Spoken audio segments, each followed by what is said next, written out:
Pemirsa, jembatan amblas di Kelurahan Anak Petai kini mulai akan dilakukan perbaikan, sehingga kendaraan roda 2 melintas dengan menggunakan jembatan darurat, sedangkan kendaraan roda 4 belum dapat melintas.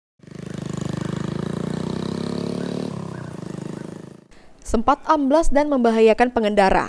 Gorong-gorong jembatan di Kelurahan Anak Petai, Kecamatan Prabu Muli Utara, Kota Prabu Muli, kini mulai akan dilakukan perbaikan. Akses jalan untuk menuju ke perumahan komunitas penyapu jalan kini mulai dilakukan pembongkaran untuk diperbaiki. Tidak hanya akses jalan menuju perumahan komunitas penyapu jalan saja, jalan ini juga merupakan akses jalan warga Kelurahan Anak Petai menuju ke Kelurahan Sungai Medang dan Kelurahan Gunung Kamala. Untuk aktivitas warga sekitar, sementara dibuatkan jembatan darurat terlebih dahulu agar warga sekitar bisa melintas. Namun, hanya untuk kendaraan roda 2 saja. Ini terutama. Sering nggak lewat sini?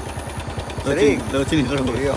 Yo, segera diperbaiki karena ini memang berguna nian bagi masyarakat di sini. Iya.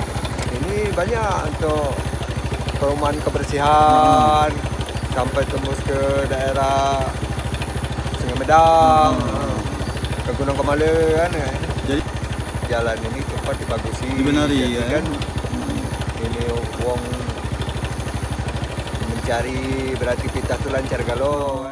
Selama dilakukan perbaikan jembatan, kendaraan roda 4 bisa masuk dengan memutar melalui jalan di Kelurahan Sungai Medang. Anggi Perkasa, PAL TV.